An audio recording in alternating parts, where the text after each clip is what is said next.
today. That issue's resolved. So, first thing we'll have a quick look at is our schedule for building approvals. That's what it all comes back to. So, this is where we are at week 5. So, essentially, we're starting doing building approval. For those of you who haven't met Shu is a planning approval student from last semester who's just doing the building approval. So, it's been through what all you guys are going through at the moment. Anyhow, so essentially, she got a little bit of a head. I imagine you've got a little bit of a head start on some things, ready from last semester, having access and having these first few weeks where these guys have been going flat out, just getting the planning approval stuff to this point. But we should be able to still move, like those of you who are only just starting the details on now, should be able to move through that still quite quickly at this point. So we're here at week 5, and then we've got until week 7 before doing design and consultation. So we work our way through that peer checking process, etc., over the next 2 weeks or 14 days from there. So it means we'll be covering a fair bit today, and then going through just about all of the things you need to know for your details, except I'll leave out bracing. So we'll go through bracing next week. Have any of you covered bracing yet in timber framing? You've studied it? You've done it? Mm-hmm. Okay. So you will, yeah. So do you guys, we'll work our way through bracing next week. It's the reason I left that one out until last is because the actual adding it to the plans doesn't take very long at all. But the working through it and understanding things is fairly involved. But if you guys have got quite a good understanding of that bracing already, well then I think that would be fairly quick next week. So what we will be going through is things like letter writing, wet areas. So just touching on that. Just to make sure everybody's on the same page with that, and then getting into some of our details for eaves and footers. Hey, that's okay. No worry. So for this property at 174 Shepherd's Hill Road, so the property that you're quite familiar with through planning approval, the sheets we've got to do for that is once again our cover sheet. So the changes you'll be making to that cover sheet from planning approval are that obviously we'll be adding more sheets because we're adding some detail sheets, and you might be adding more general notes as well. In regards to the general notes, so you have some of those general notes you can bring in from Revit that are already there in the model that you can use, but also I've got example plans under building approval. Everybody's seen the example plans, have you? Yep, know where they are? Yeah. So there's a whole host of good general notes to be used from that as well. So you can go through and think about any general notes that are specific, and also use those as a great source of information for compiling general notes for your general practice afterwards as well. The big trap in all of that is that the NCC changes every 2 years, and along with that, sections with the NCC change, but also page numbers change as well. So wherever you see a page number in general notes, refer to it. I think it's generally better practice not to put page numbers in, NCC page numbers in general notes, because then you've got to update them every 2 years, because invariably that changes. But also there are changes that flow through. So what is important is that if ever you're incorporating new general notes or working through it and using other general notes as an example, sit down, work through them, make sure that nothing has changed in that time. So the plans we've got here is our example plans. They were done in 2015. We've had 2 incarnations of the NCC since. So we've had 2016 come out and then 2019. Is it every 3 years or 2 years? Oh, so yeah, I think it's 3 years. Actually, yeah, it's 2016, 2019, yeah. I thought it was every 2 years, but last ones have been 3 years. So, yeah. So you'll probably be wanting to be adding more general notes as well, and compiling your list of general notes as you work through. It's not something that's mandatory for this subject that I'm assessing as part of building rules consent. Essentially, what we do here is quite a bit simpler than what you'll actually have to do in practice. But by that same token, we can't expect that you'll in 1 year, for those of you that are doing the study in 1 year, that you start at 0 and then you're producing complete building rules consent plan sets at the end of the year. I can't have that expectation, and we've got 3 projects to get through in a short space of time. So I'm not expecting comprehensive detailed general notes, but if you've got that time, it's a good opportunity to develop those and get them on. So that's typically where you have them, is in your cover sheet, but then you also maybe have some note pages as well in your plan set. So site plan, dimension, north indicator, there won't really be any changes from planning approval through to, actually there will be some minor changes. They'll probably come later on at the end, because there are some aspects that you have to consider for on-site or dedicated water supply for firefighting. Some of you already thought about that already in your planning approval. That's something that you have to put on there for building rules consent. So that will go on there. Beyond that, there's not many site plan considerations for building rules consent. Floor plan, fully dimensioned, north indicated, total floor area. Once again, no significant implications for your floor plan, except for where you're referencing to other plans and details that you're doing. So you'll be doing some details and some sections. Elevations, height dimensions, once again, not a great deal there. With your sections, however, you will be adding quite a bit more detail and notes with your sections in regards to insulation and materials, and so you'll be adding a lot more with your detail lines to work through that, and then that's where you're going to have the majority of your reference to other details going on. So you'll be required to draw details, which we'll go through in a minute, and this is where you first reference them. So you're saying detail number 1 on page X from your sections. So, and then on your details pages, so probably pages plural, you've got wet area details, including floor gradient and floor traps. So after today, should be fairly fine with floor gradients and floor traps. So that floor trap we're talking about is that puddle flange, once again. So I'm looking for depth of screed, I'm looking for clearly defined waterproof membrane that folds into that puddle flange, and then the tiling on top. What you can do with your waterproof membrane, like we don't draw that to scale. Like a waterproof membrane is going to end up being like 0.8 millimeters thick or something. We don't draw that to scale. What we do is we exaggerate that, show it as a dashed line or something that would really stand out. Because well, the majority of things we draw to scale because we have to be sure that they fit. Like they fit into the space it's provided. But sometimes the role of communication and in saying that this is here, that takes precedence. So so you have that information on there, and then also possibly in the background to that detail you show the height of your waterproofing membrane being carried up, or you use some of the details from AS 3740 to show those. And Shu, in planning approval last semester we went through wet area. Project 2. Yeah. So should we revisit that today? Yeah. Sure. So we'll go through that a little bit after we've gone through this. Then we've got our eaves detail. Now there are going to be some different choices around your eaves detail, and I'll have a look at some eaves now. Well, after this and after the wet areas. The different choices you've got about your eaves detail are you doing a raked eave? And that raked eave is where your eave lining follows the same angle as the roof.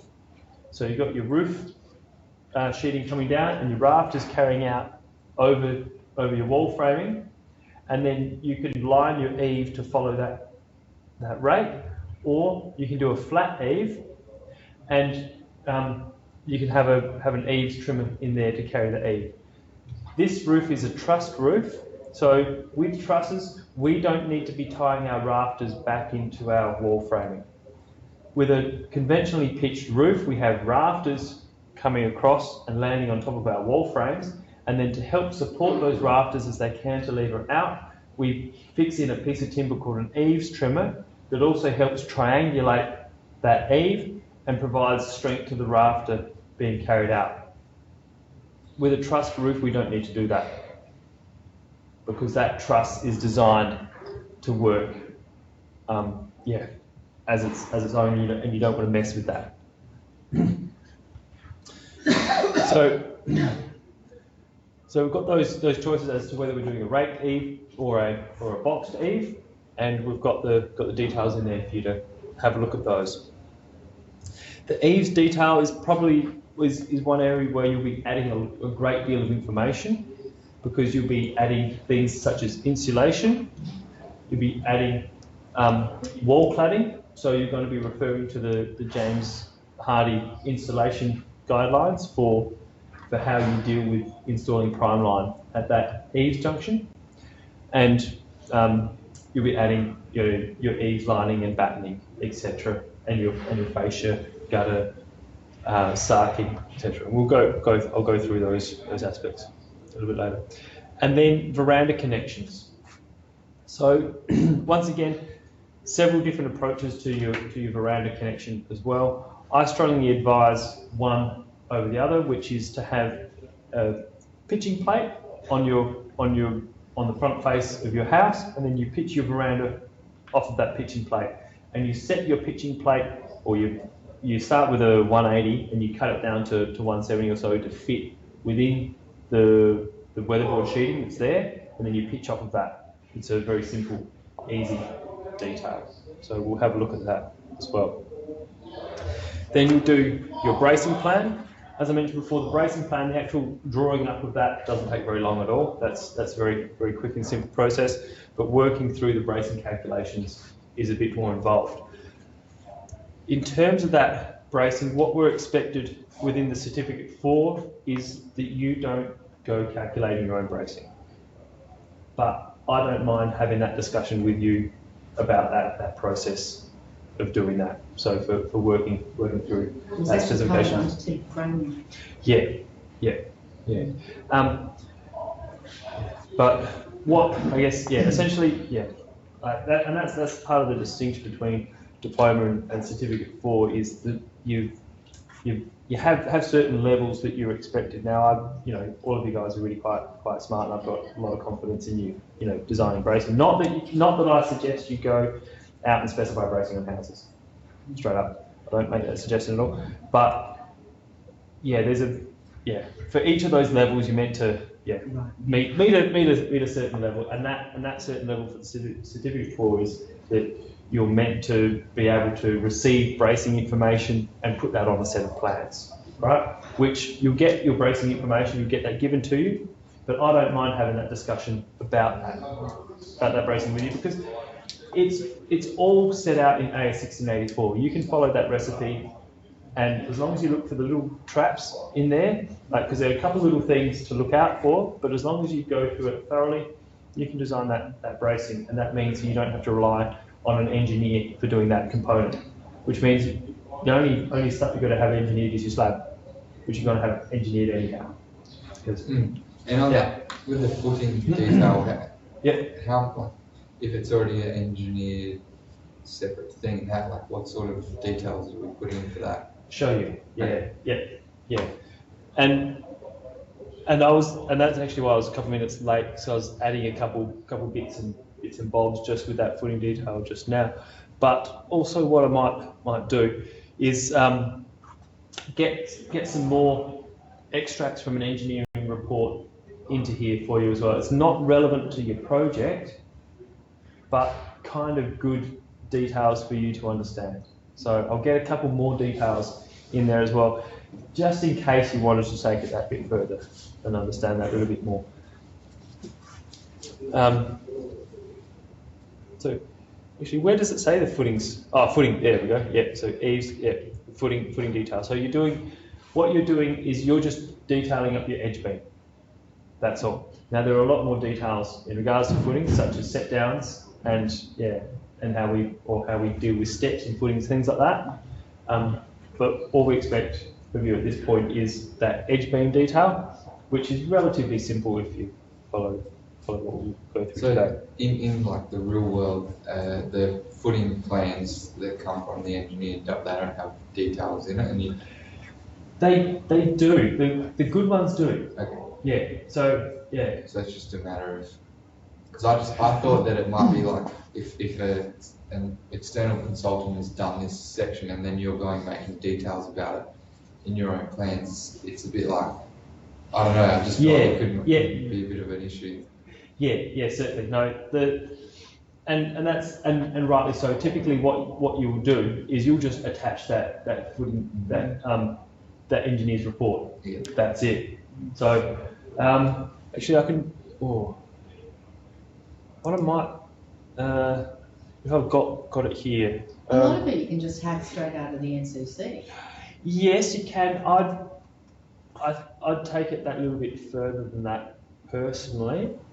Because the NCC details are often really simple, whereas there's a lot more communication that typically needs to happen beyond that, and also this isn't a process in just communicating to the council, certifier or builder what's happening there, but also that you understand exactly how all of these interactions happen, because you probably won't stay just drawing stuff as drafters.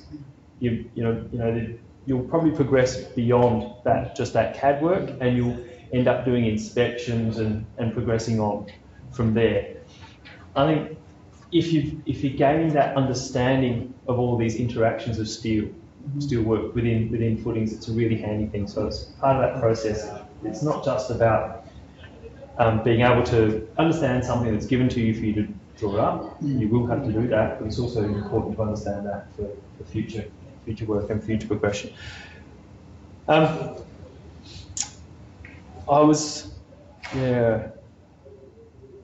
Possibly I'll have a look in.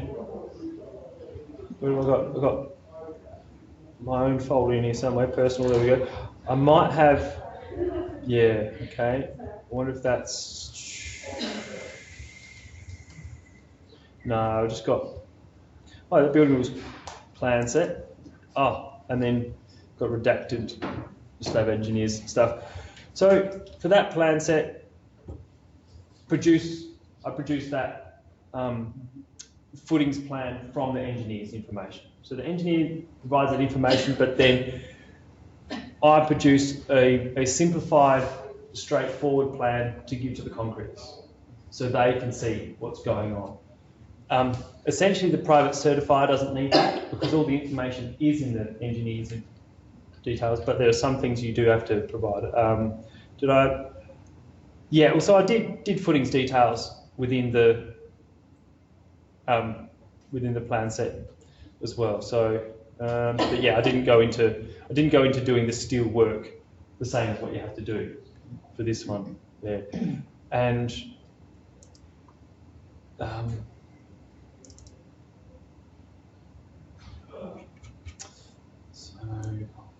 How much of that information I've got in there? So that's bore logs, things like that.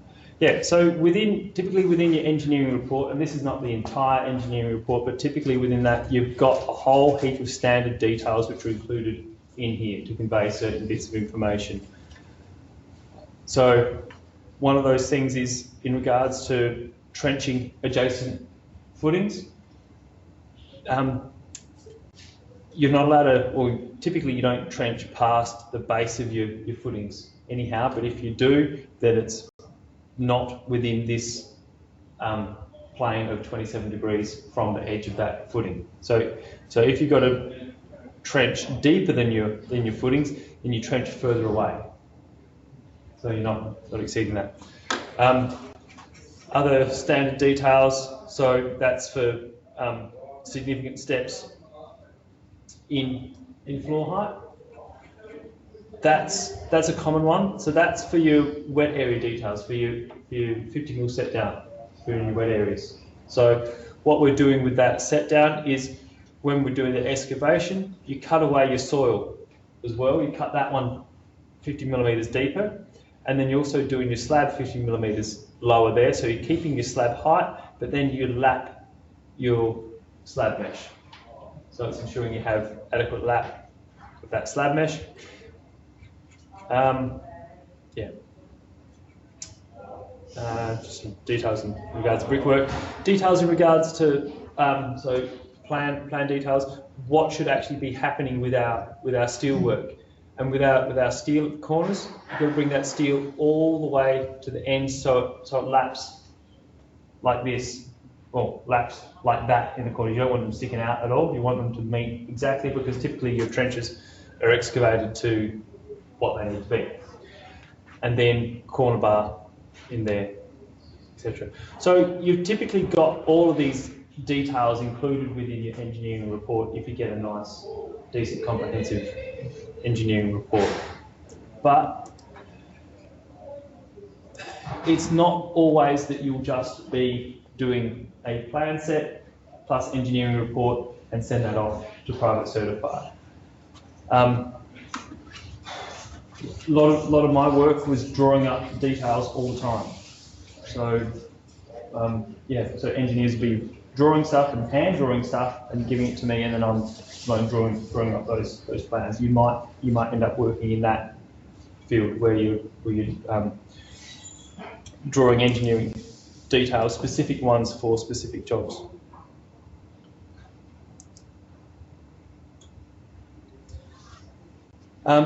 Then beyond that, so we're doing a bracing plan, and then sustainability sheet. So that's whether it's a separate sheet or whether that information is embedded through the plan set. I'm fine with either approach. And then complete required application forms, copy council requirements for website, etc. So that's all fairly straightforward. We've been through. So that's once again your specification and your plan set that you're very familiar with today. So what we'll be having a look at is, I'll touch on that letter writing again, just quickly. So to expand on the context that we spoke about earlier with planning approval today. Then we'll have a look at our wet area details, our eaves, our footings, and our verandas today.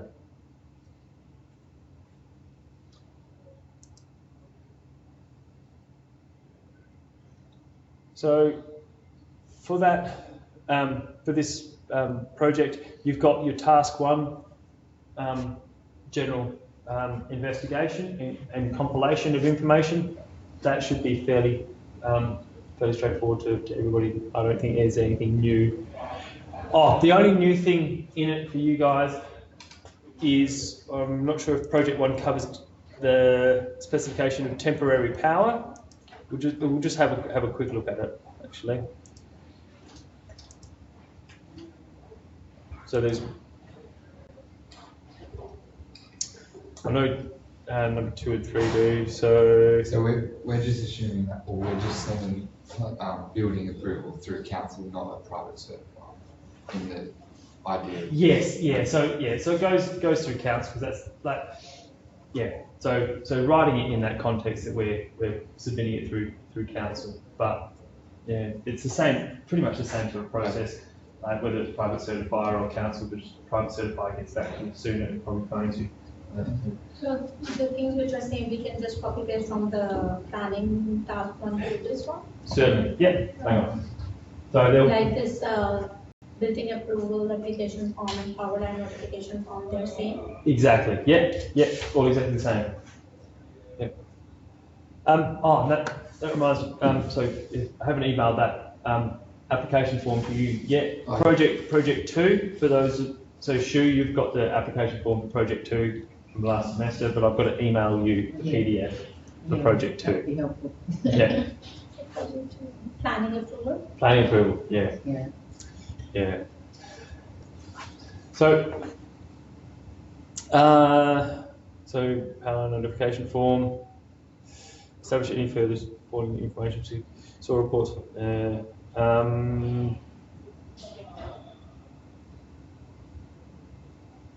Yes, we do. Termite protection. What's that? So the termite protection. Yeah. So we need to add a report on it? No, you don't. No, what we'll do is we'll embed our termite protection into our slab detail. So where, I guess, yeah, that's another thing we can talk today about is different termite protection options.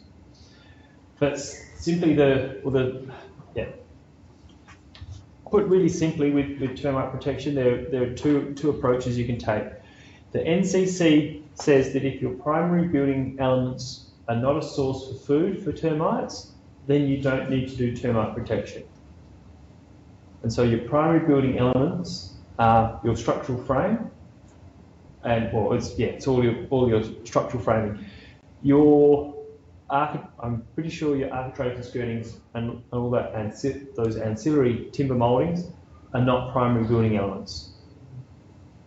So you can just have T2 treated timber as your frame, and that's it, that's your termite protection. Or you can use a steel frame, and that complies for your termite protection. Or you can do another form of termite protection, so you can have just your standard untreated timber, and then, which is like sort of about that 50% cheaper, but then you have to have either spray down the area for termite treatment beforehand, or you use your slab as the barrier. And you can use your slab as the barrier if you have 75mm gap between the top of your paving and the underside of any cladding on your slab. So you have to have that 75mm clear, in conjunction with having termi-mesh around your pipe penetrations as they come through the slab. Termi-mesh or cordon barrier, either one of those. So cordon barrier it's like the vapor-proof membrane that goes underneath the slab, except it's 2 layers of that with a termite poison in the middle, and that's attached around your pipes. The reason we only need to attach something on our pipes as they come through the slab is because elsewhere in the slab there won't be any holes or gaps large enough for termites to get through. If there are, we've got some bigger issues. And then, except around your pipes, when the concrete goes off, it actually shrinks a little bit and shrinks away from your pipes and has a little gap. So that termi-mesh or cordon, which either one, what happens with that is some of that is held on with a hose clamp, and then that means that when the concrete shrinks away from your pipe a little bit, there's still that barrier for the termites to get around. That's embedded within the concrete, they can't get around. So how can we add this information? Like, do we need to provide the documentation of this kind, because it says that establish any further information on soil report, fire report, and termite protection? Yeah. So have a look on the council website in regards to those things. So yeah, if there's anything else required on the council website about that documentation. What's that? Yeah. But what I'm expecting for you to do for your termite protection is include that within your slab detail. So when you do your slab detail, show on there your termite protection.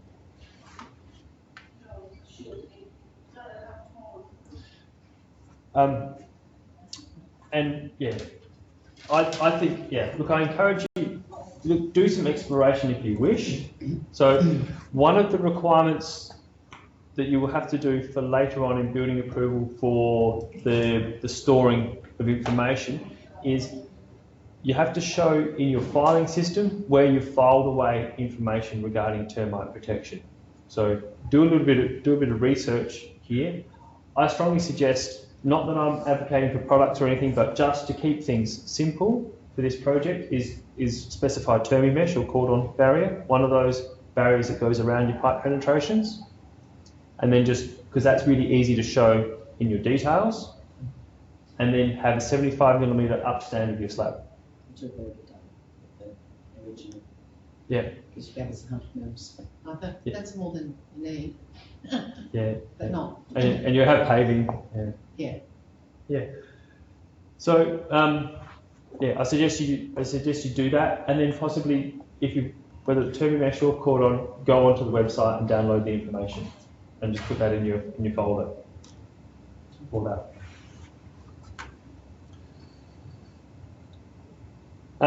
But the thing I had to pull out, or the new thing from this, is establish requirements and locate appropriate forms for application for temporary power during construction. So, several different approaches there. One is that you get an on-site, you install a meter box on site for building, or you get a temporary power connection that ends up getting made permanent later on when you install a meter box on the house and so on. So for that temporary power connection, can anybody tell me where you'd go? SA Power Network? Yeah. Have you dealt with? No. No. My brother's an electrician, so I know a little bit, but yeah. Yeah. It's about it, just a stab in the dark. Yeah. I was thinking Google. No, hang on, SA Power Networks. So SA Power Networks, like the way our electricity happens in the state is that we have retailers, so we get Origin, I know all these different energy retailers you decide to buy your electricity from. They own, or they essentially sell you the supply of electricity, but SA Power Networks own all of the smaller infrastructure, all of your 240 volt and residential, and then with your major transmission lines, that's owned by a company called Electronet. So the infrastructure is broken up between two companies. Typically, for any of this work you'll be dealing with SA Power Networks. What is the advantage of that over getting a power supply installed, a meter box installed? Well, you're going to have that meter box somewhere, and also as in the temporary power, that's going to be paid for by the builder, and they're going to be paying for all of that power and so on while it's being built, rather than the client and having that. So it's ring fenced. What's that? It's ring fenced, effectively. The whole build process. Oh yes, gotcha. Yeah. Right. Yeah. Any difference in cost between those two options? Roughly. No, I don't know. Don't know. No. Cool. Next. Sorry. Yeah, that's all right. Yeah. You will have to pay for temporary power connection to that site. Yeah. And is that for all the tradespeople that are working on and building the building? Yes. Yeah. And is it our job to organise that, not the tradespeople? No, you organise the temporary power connection, but you don't organise all the tradespeople. Yeah. In this, Just the power. Yeah, just the power. So have a look on SA Power Networks, and you should be able to follow the process fairly simply for a temporary power connection.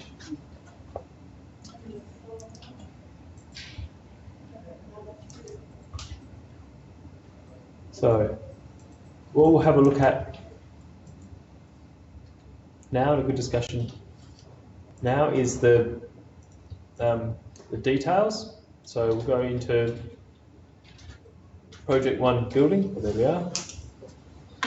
Project 1 building. Like any of the other tasks, once you've completed the quiz, you get access to a series of reports. Just open that up. So you got slab engineer's report, correct? You already have that, and then white information. In here, you've also got your bracing information. I'll go through that next week. If anybody's jumping ahead, just beware that it talks about north, south, east and west in the bracing information. That's for the floor plan as it currently sits within the procedure document. Of course, that north, south, east, and west changes as soon as you put it on your site. So just be aware of that if you're going to be jumping ahead. But I'd suggest don't jump ahead with this one. Just do it next week after we've covered it all, because it really takes no time to do that. And then, yeah, you've got all this information, bore logs and slab engineering report, and then some information for white ants.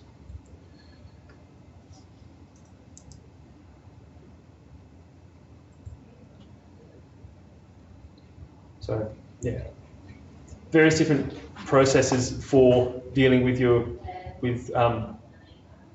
white ants. So that's the cordon barrier that I spoke about. So it goes, well, this one here has it on the edge. If you're doing a 75mm upstand to your slab, then you won't need that, because you have that visual inspection, that ability for visual inspection. Then, but you will have this clamped around every penetration, either that, or it's going to be that stainless steel mesh. Does the same thing. So they don't actually, like, the termites don't actually just crawl up to get to that. They have to build a thing. Yes. So that's what, 75. That's what the 75mm is about. Yeah. Yeah. And this is extract from the NCC. Yeah. We've fairly much explained that. So yes, with the termites, it doesn't actually stop termites getting to your house. So if your house sits there and you've gone away overseas for years and years and nobody ever visits your house, it can still get eaten by termites. It relies on that regular inspection. The termites don't like sunlight, and so they'll want to keep gaining access to your house. So they'll build a mud nest on the side of your house to enter past that 75mm upstand. And then also if you've got a path like directly attached to the slab, is that another thing, or is there nothing you can do in between a gap that would form between your concrete path and your slab? So that paving, as it, I don't have a texture here. As that paving, as it meets your, let's say my hand here is the slab. Apologies for those listening at home. And then your paving hits your slab like that. Your termites can't get in there anyhow, because they still have to build that mud nest for 75mm up. What does happen a lot, unfortunately, is that builders will do that upstand like that, and then people come in and put paving right to this height here, like that, and then white ants can come in unnoticed. Yeah, which means that if you put termi mesh down or something like that, sort of defeats that purpose of it. Another thing I was told about by a termi mesh installer is also be careful with your concreters when they do the set downs to your bathroom as well. They'll use planks for doing the set down, and then put steel pins through to hold those planks in place. Those steel pins go down in there, and the concrete for the wet area is curing, because that gets poured first, and while they're pouring the rest of the slab. And then once the rest of the slab is firm enough to take away those boards, they pull the boards away and then pull the pins out. Obviously, at that point in time, your bathroom slab has gone off a lot. It's very solid. They'll refill those holes, but you get that differential movement, and termites can come up through those holes. So the way you go about that is, rather than have your concreters do the forming out for your set downs, you create a form already that's braced that can sit in there that doesn't require pins. So use a bit of timber and a bit of plywood, etc., and screw it together. But that's another entry point for termites that doesn't get protected. So we'll have a look at our details.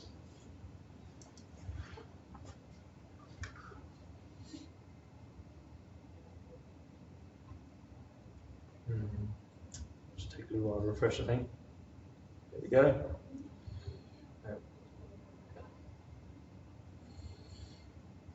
So moving down. So we're following a very similar process as we did with planning approval. We've got peer review, building designer consultation, council submission, except when we get to this bit here, we've got what's called final submission. That means what happens is you submit it to council, and then council or private certifier, whoever, says there's a problem with this, go back and fix that problem. So what I have to do is I have to find something in your plans, which for the students that are really thorough, often at that building designer consultation, is I'll find one thing that I won't tell you about, which isn't a bit fair, but go through that process of having to do amendments, because with those amendments you do your revision cloud, etc., and then resubmit them. So, because that's written into the unit that you've got to do resubmissions. So you do your council submission and then final submission. Once that's gained approval, obviously you do your plant notification, same as you do in your planning approval, and project finalisation, which is compiling all the bits and bobs. Shu, you know about that. You guys haven't been through that yet, but that's fine. So, yeah, as promised, we'll go through wet areas again. Just touch on that view. So, Shu, with the wet areas, we've got our information in the National Construction Code. So we look into health and amenity, and under health and amenity, part 3.8.1, we've got wet areas and external waterproofing, and within that, it refers to AS 3740. So that's where the majority of our information is coming from, is AS 3740. So that's this one. I take it everybody in this room can download those Australian standards through the library, right? We're well beyond that. Great. Within that, well, within the NCC, it mentions waterproof and water resistant.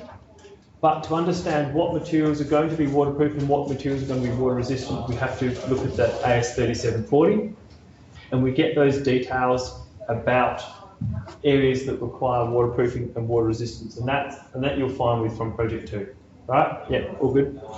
And so you can use the standard details from AS 3740 to import these into your drawings or produce your own, either way, but you'll end up with diagrammatic representations of what areas need to be waterproof and water resistant. But beyond that, for this project, when we get into the details, we will have, for building rules consent, we will have to show a water stop detail. Now, our discussion, well, what you'll be doing is you'll be doing a section through the building, and you'll be pulling out a detail of the bathroom, and then you from that you might do it as show all your waterproofing details and flange in that one picture, or you might pull out several sections to show as details. Just like so on that plan set, so I've done a section there through the bathroom that shows. Oh, that doesn't. I was trying to zoom in on it. So that section's done. One is to 50 to include the whole bathroom, and then other detail call-outs to see the details of those various aspects. So there's a detail there with the strip drain and the termite protection, and the puddle flange and the waterproofing going into that. Also, does that sheet actually just sit in the middle of the slab? So that termite protection ends up sitting in the middle of the slab. Oh, how do they stop it from just drooping down as the concrete is poured? It's they pour it under first. Yeah, but it's relatively firm as well. Okay. I'll see if there's a bit that I can actually grab from the storeroom a bit later when I finish the. But it's relatively firm. So yeah, but. Even if it did drop down, I mean, I guess as long as there's no way for the termites to make their way through it, then it's simply physically a matter of stopping the termites and getting past that. Yeah, because it's only that 2 to 3 millimeters of shrinkage around your pipes you're really having to deal with. Yeah. But I think one of the really important things on a pour is actually really good pump operators.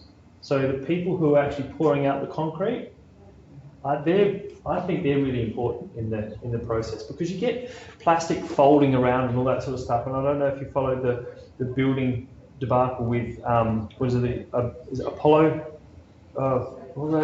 No, Opal Towers in Sydney. Oh God, yeah. With that and all these structural issues, and part of those things were caused by plastic formwork that just fell away and then got concrete behind it, and so you've got these slices into columns that have no structural integrity. That's something that's so simple. It's just a piece of plastic that ended up folding incorrectly as the concrete went in, but causes a massive structural issue. So it's sometimes these really simple things that can cause issues. And when you're doing a slab pour, you do have plastic going about all over the place. It's important that your pumpies are actually cognizant of all of that and make sure things sit right. Yeah. And so, yeah. And that's saying you think the hardest job is the troweling it off, but really that's probably the most important part, is the person just mindlessly squirting it around. Exactly, yeah. Yeah, well, hopefully not mindlessly squirting it around. Mindfully squirting it around. Well, just having a little bit of attention to those key points about what bits of plastic are doing, and being conscious that they're actually doing a job that's creating something that's has structural integrity. Yeah, because yes, once it's all covered in concrete, it's all covered in concrete and nobody can see it, right? But it can have major structural implications sometimes. All these things that are buried. Okay. But yes, your termi mesh sits there in your slab, probably probably a little bit high in reality, right down low. But that's while we're onto it, for your wet area details, that's the sort of detail I'm expecting. That's a detail for a strip drain. So we've got a strip drain going into a puddle flange, but we've got thickness of our screed here at this point, and we've got waterproof membrane down underneath folding into that, and this one's got waterproof membrane over and under. Where does the waterproof membrane go though? Because it doesn't seem to go to the base of the drain.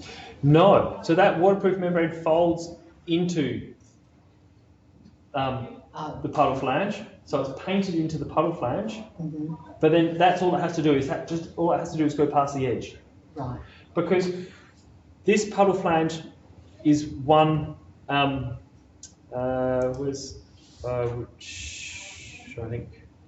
on here.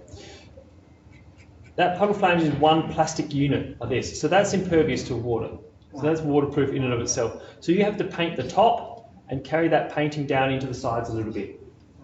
That's all. But then that's 50 millimeters of contact between your waterproof membrane and your puddle flange. So yeah. Do we need to see even more? What was it? Yeah. So that one's an over and under. You don't always that's a little bit more work to do an over and under. And then in here you see the bond breaker there, and the waterproof membrane brought up to the edge. In this instance, so because that waterproof membrane is brought up the edge of that slab there like that, you don't need a water stop in there, because it's the membrane which is being brought up. You only need a water stop at the doorway. And this is greater than 1500 from the shower rose, so we don't need to carry waterproofing up 40 millimeters to the edge of the wall either.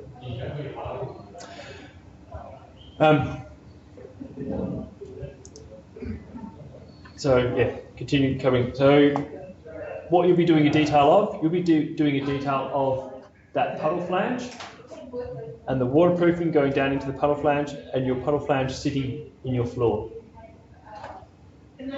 You should also be doing a detail or importing details of your bond breaker, for which you have a class 3 membrane, And then you'll also be doing details to show your screed and what's happening with your shower. So if you're having a set down for your shower, you'll be choosing either one of these details. And if you're doing a section through a doorway, or where you've got more than 1500 millimeters to where your wall is, and you're doing a water stop part way through, if you are doing a water stop part way through, do that water stop detail as well. So, Shu, is that all fairly clear for the waterproofing? Good. Yeah.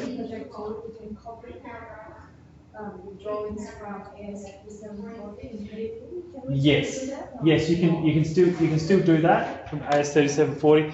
The only one I think it's really good for you to draw is actually draw your own puddle flange detail rather than use just the one from AS3740, because what this doesn't show is it doesn't show any depth of screed there, and it doesn't show the interaction with that drain going into it. So yes, you can copy these. You can copy this as well and put it in, but I insist that you, when you do your section through your puddle flange, you also draw another one that shows your screed depth and your fall going to that point, because you've got to show your fall in your floor there to your drain. It's also a good one to put that termy mesh or whatever. Yeah, exactly. Yeah, so perfect opportunity to get that in as well. So, so you might end up doing detail just like the one I pulled out before that shows all of that all in that one detail. The other aspect you guys remember from earlier on today, but Shu, do you remember the falls to your? It's 1 to 60 and 1 to 80. I think it's the shower area is 1 to 60. Yeah. Yeah. So that's further on in these slides. Oh, and I've added these slides to industry standards, to the industry standard section. So non-project specific. Did I have it? Have the excerpt? Where is it? From NCC. There we go. So state and territory variations for South Australia. So 2019 NCC is for wet areas graded without ponding to floor waste within the shower area will satisfy the fall graded to a floor waste in accordance with blah blah blah. Must be between 1 in 60 and 1 in 80 in the shower area, and between 1 in 80 and 1 in 100 in all other areas. So with our project 2, this is for planning approval, so I'm just deviating slightly, but we've got an open shower, and so the whole floor is essentially within the shower area. And so we're dealing with this fall. So it has to be consistent the whole way. It can't change within when you get to the shower sort of zone. Or is that just too much work? Well, yes, but your shower zone in that project 2 is really quite big. Yeah. Is the thing.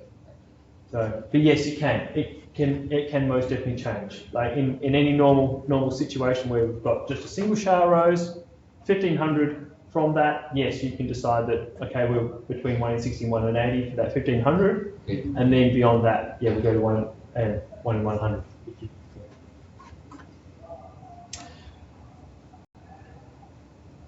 So that, yeah, I'll show you later where that's been included now. Although you've got it, this is in Project 1 building approval, you guys.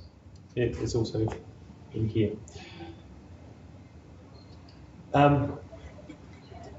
Just quickly, we've got above that details.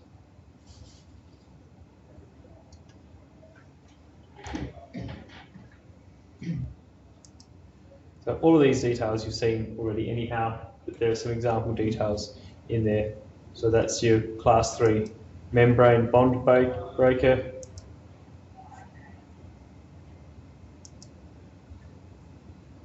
puddle flange detail, which you've seen. And that's, yeah. And hobless shower frame. That one I haven't pulled out of AS 3740. That's where you've got an enclosed shower. So most of what we've been looking at here is open showers and that water stop further away. With an enclosed shower, all you need to do is waterproof that shower floor. As long as you put a water stop in the floor, carry that up 5 millimeters above your tiles. So everywhere else in the bathroom, your water stop finishes flush to the top of your tiles. So we don't want to be tripping over it, all that sort of thing. But under a shower frame, it's carried up 5 millimeters beyond the tiles. And that waterproofing membrane is painted right up the side, that same height.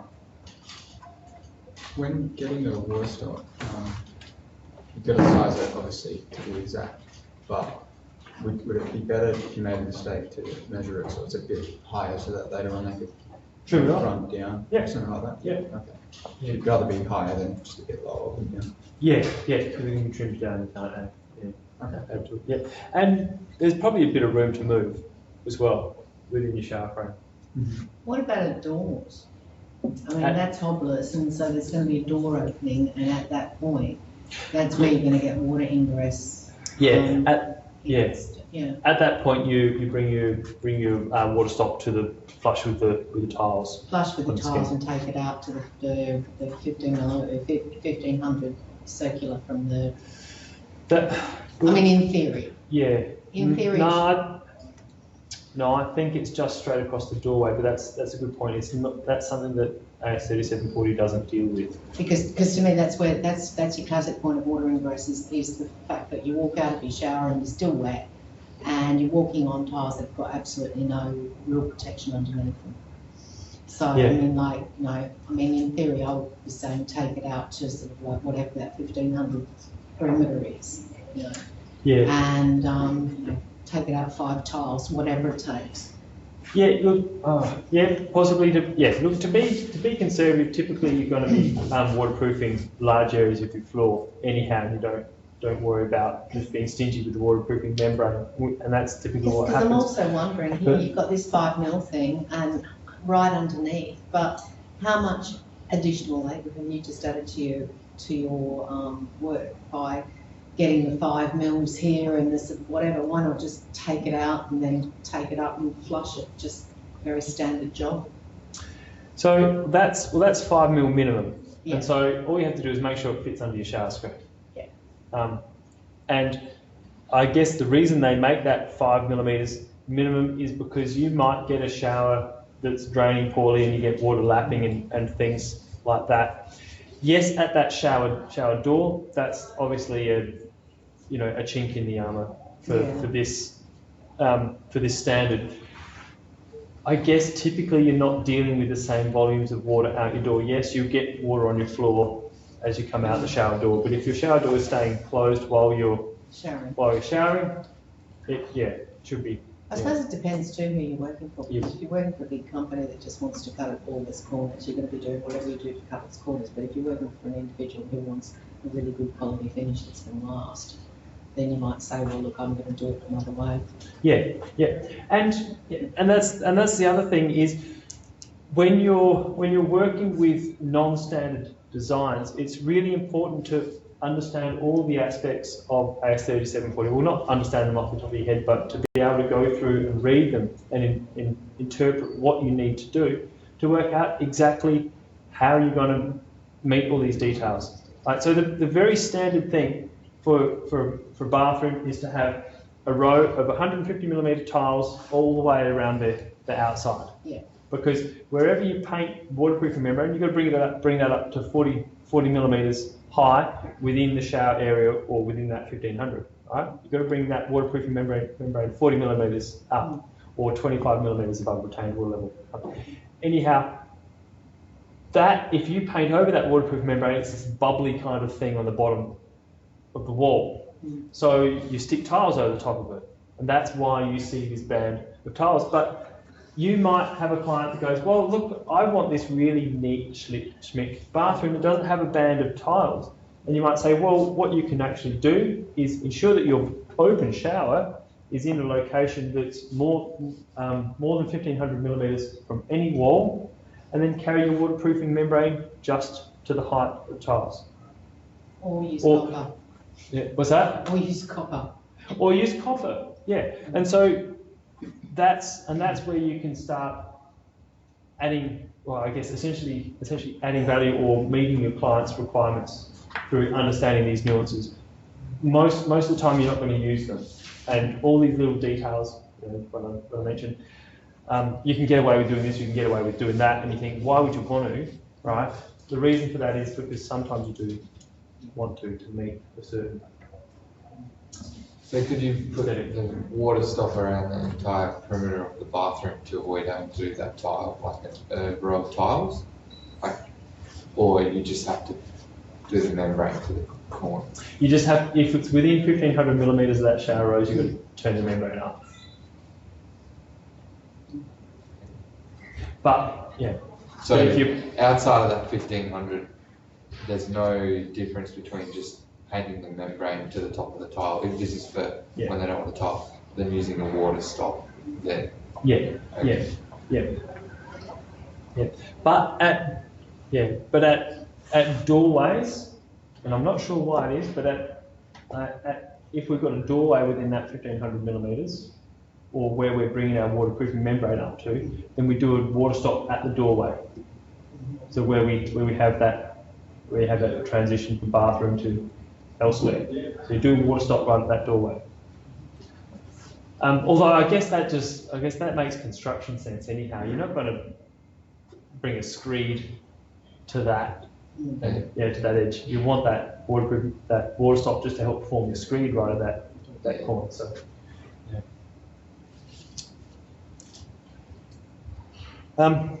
So next bit is, well, are we happy with wet area details? Yeah, great.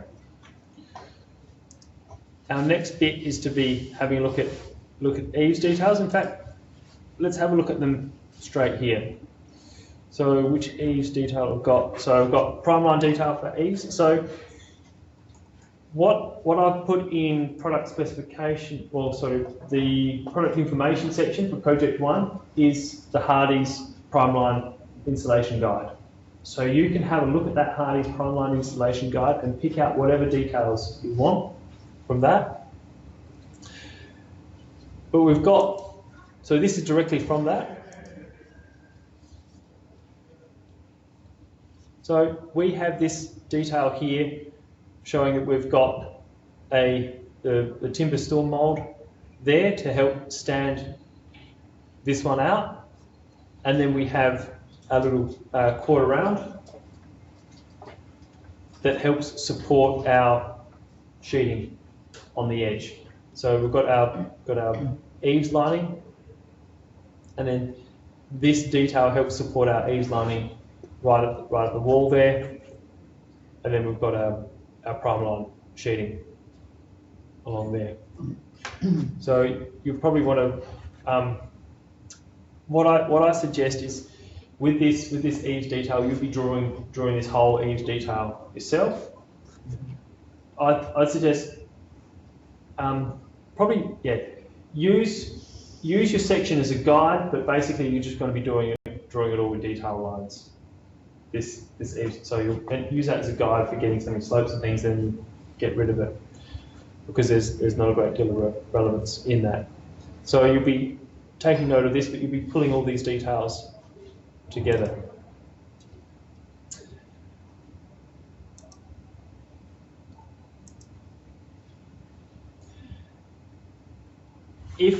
So I mentioned a couple options. One is if you do a raked eave, or one is if you do a boxed eave. So if it's a raked eave, well then your eaves lining follows that rafter, or that top cord, because these are trusses, follows that top cord up, and then you carry your sheeting, so your wall sheeting to the underside of that. Can you just indicate that there was nails with the eave lining if you're doing a rake one? No, if you're doing a raked one, actually, Just put a couple of nails in there to show. yeah, actually, no, you can nail that one because our actually no, our rafters are going to be at 1200 centres. You want 600 600 spacing for fixing for your eaves lining. Hence, you want to batten it out on the bottom. Right. So you. Oh, actually no, because no, we're less than. Why don't you let us work out the details on what we actually need, and then you can just use a battening system, sort of like, and then you can just batten, horizontal rather than vertical. You can just batten, you can just nail batten wise, right? So you've got your batten, you've got your eave, right? You've got your batten. You can just nail wherever you want along the batten. That's 600 centres.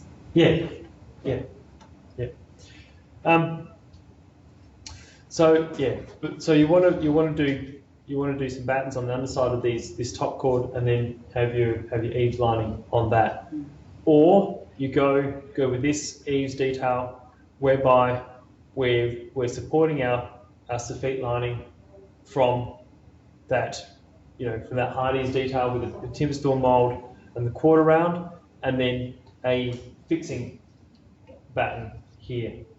How are you supporting it on the other end? I don't get that. Because it's going onto the gable. The gable. And are you just supporting it on the gable? I mean, like, really? So let's have a think about that.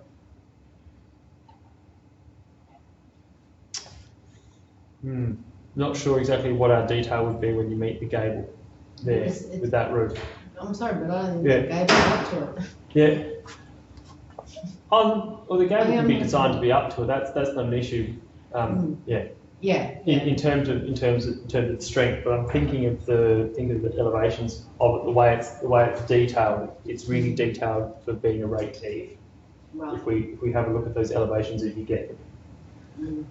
But that beside the point. Possibly we want to box out our gable as well. Anyhow, it's not. The process of this is about actually working through an eaves detail. So we've got this one. This is all quite good. The only thing I would change with this is well, I'd put a nail plate in here for starters to show that it's a truss. So draw a square in there to show that it's it's a truss that's got a nail plate. And then I'd make this top chord probably 90 by 45, indicatively. What you're not going to do is take the role of your truss manufacturer and specify what they are. So it's up to your truss manufacturer to say this is what they are, but when you're drawing up your details, it's good to have everything in that scale. I'd expect this one to be 90 deep. In there it looks to be about 140 deep. So beyond that, I think this detail is really good. So we've got our fascia, our gutter. One thing you'll notice about the fascia though is in the specification, it says you're using a metal fascia. So you might want to get a metal fascia profile and then hang your soffit lining off that metal fascia profile, and then have the metal fascia clips here at the end as well. But beyond that, it's got pretty much everything you need. Also, because we're doing a metal fascia, that metal fascia is non-structural. If this was a timber fascia, we can use that timber fascia structurally to help support our sheeting. Being a metal fascia, it'll be non-structural, so we have to have a batten here to support our sheeting at the end. And also, for bushfire protection, you want to use mineral fibre or something to close up those, or non-combustible foam, to close up those gaps in the flutes of your roof sheeting. Then got sarking that droops between our battens.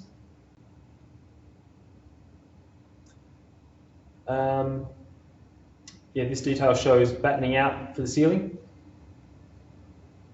So that's something you'll typically do with a sheet roof. With a tile roof, you won't because your bottom chords are at 600 centres. But for your sheet roofing, because your trusses are at 1200 centres, you have to batten out for your. Well, there's two approaches. One is you run battens on the underside of your bottom chord. The other is that you run ceiling joists in between your bottom chords, intermediate joists, and then you have what are they called? Tim is running along your bottom chord stiffeners that run along the bottom top of your bottom chord, and they help support your joists across. So two different approaches there with that ceiling framing. One is to have intermediate joists. The other is to batten out for your lining on the other side. We have insulation, roof insulation and wall insulation. Your roof insulation should come right to that edge, technically. So I would use that one as a good guide for doing your eaves lining. Is that any questions in regards to detailing for eaves lining? Does that make with the cladding detail, because obviously that's quite unique. Are we using like from their website for that, or do we just draw that ourselves? So you draw it yourself, but yeah, you'll get it from their website or from their product literature that I've put on the Learn page, and then you'll incorporate it into your drawing. So rather than having two separate details, you bring them together for that, to show how the whole system works.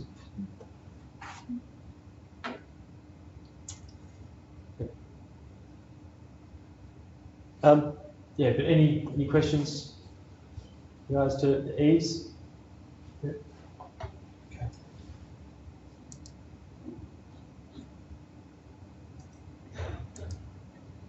So next one we'll be looking at is footings.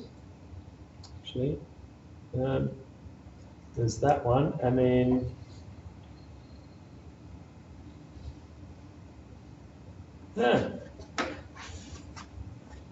okay.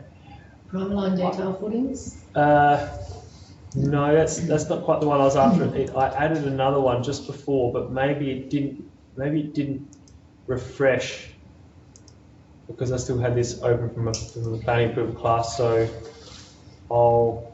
there we go. Grab it from here. I'll make sure this is added before. So we've got a few slab details.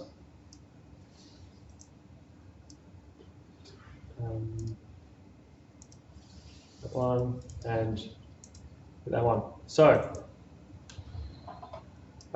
where's our prime line? Oh, that one is our prime line. So I'll make sure that this one's added to the list as well.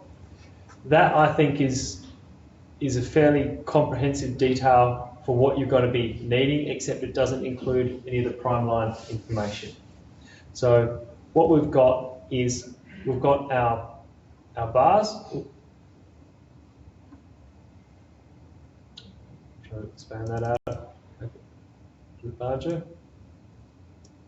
So 4 N16 bars, 2T, 2B. That means 2 top, 2 bottom. And that information comes directly from our slab engineers report. So if I go back up to our slab engineers report, that refreshes.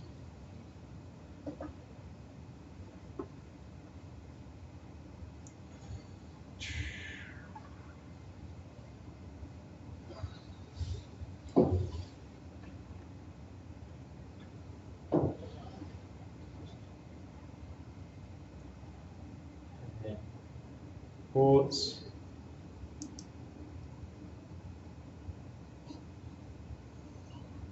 Slab engineer's report correct. Open that up and I'll make that a little bit larger to see it as well. So our slab engineer's report identifies external beams as E1s and internal beams as I1s. So E1 and I1, it's really, this slab is really simple, but the reason we'd have E1 and I1 like that is because sometimes slabs can get really quite complex and you have internal beams that are different than other internal beams and external beams at different size as well. So there's that standard. So with your footings report or your footings plan that comes as part of that report, you have that information that our E1, our external beams, are 850 deep and 300 wide. So all of a sudden we've got our dimensions here. That 850 is measured from the top of the slab. So 850 from the top of the slab to the bottom of that, and then 300 wide. So 300 wide is a very common width of footing beam. Does 850 deep suggest that you've actually got further reactive soil? That, look, just off the top of my head, I'd say you've probably got Y values between about 70 and 90. But that all depends on what sort of load you're supporting as well. So with this little timber framed house, yeah, we've probably got those Y values that are actually fairly high. If you had cavity masonry house on very stable soils, you might still have this depth of footing beam. It all depends. So it's an interaction between what the soil's doing and how much load it's carrying. So we've got 850 deep and 300 wide, and our internal beams are exactly the same. And that's normal, that your internals and your external beams are exactly the same. And then you're reinforcing 4 N16 bars, 2 top, 2 bottom, same for both.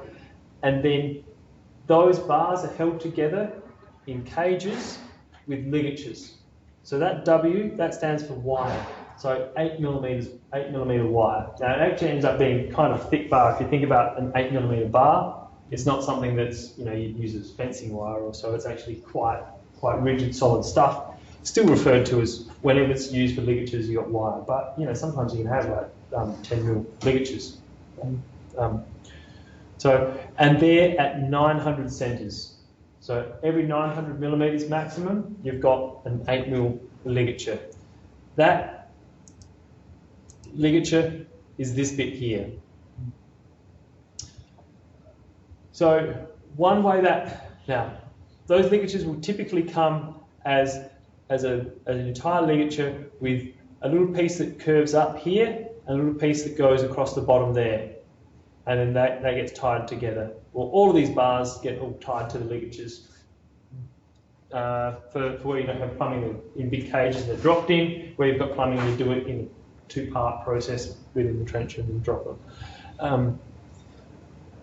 But yeah, the only thing I would improve on this ligature bit and the bars is fill up those corners to make those corners rounded for your ligatures, so it's not the square, because they're never square, they're always curved to that 16mm radius.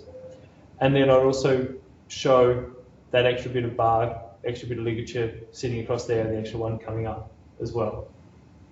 But that's if you want to add more detail. Beyond that, very good detail. Also, something that's very standard is that you're going to have a 100mm rubble base. Does this one specify that? At the bottom of the table. Yeah. Oh yes, yep. So so 100mm quarry rubble base compacted to 98%. Don't know, but yeah, wetted down and compacted.